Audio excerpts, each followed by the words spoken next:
Today formally marks the end of fascism, the autocratic মানে এটা আমরা গত 15 বছরের আগে দেখছি।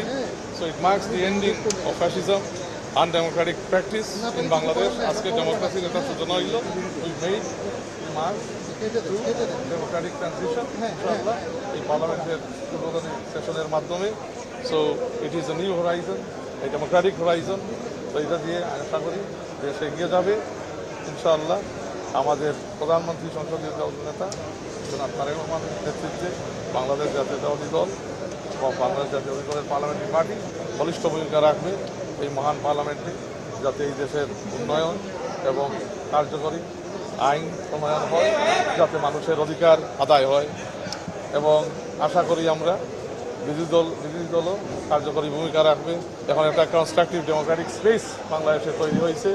আজকেই it marks the beginning of a new Democratic transition in Bangladesh, in parliamentary democracy, parliaments Democratic process.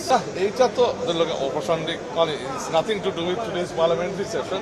হ্যাঁ, একটা চিঠি দিয়েছেন ওনারা, বাট ওই চিঠিটা তো আসলে গভর্নমেন্ট অ্যারেঞ্জমেন্টে ওই ধরনের চিঠি ইজ অ্যাবনর্মাল, এবং এটা বোধহয় ওনাদের ল্যাকিং অফ অভিজ্ঞতা। গভর্নমেন্ট বালাটিকে বোঝা কী জিনিস, হোয়াট ইজ গভর্নমেন্ট এবং গভর্নমেন্ট প্রসেস।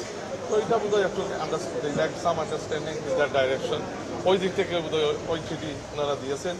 তো আজকে আর এই যেহেতু জাস্ট এখন আসছি বের হয়ে আপনার প্রথম পার্লামেন্টারি সেশন থেকে, তো let us celebrate this today that we are all marking the transition two Democratic parliamentary democracy, এবং পার্লামেন্টের যে ডেমোক্রেটিক প্রসেসটা এই দেশে মিসিং ছিল গত 15 বছর, এইটা আজকে আমরা আবার এগিয়ে নিচ্ছি এবং একটা ডেমোক্রেটিক ট্রানজিশনের দিকে এখন আমরা formally we are engaging and moving on.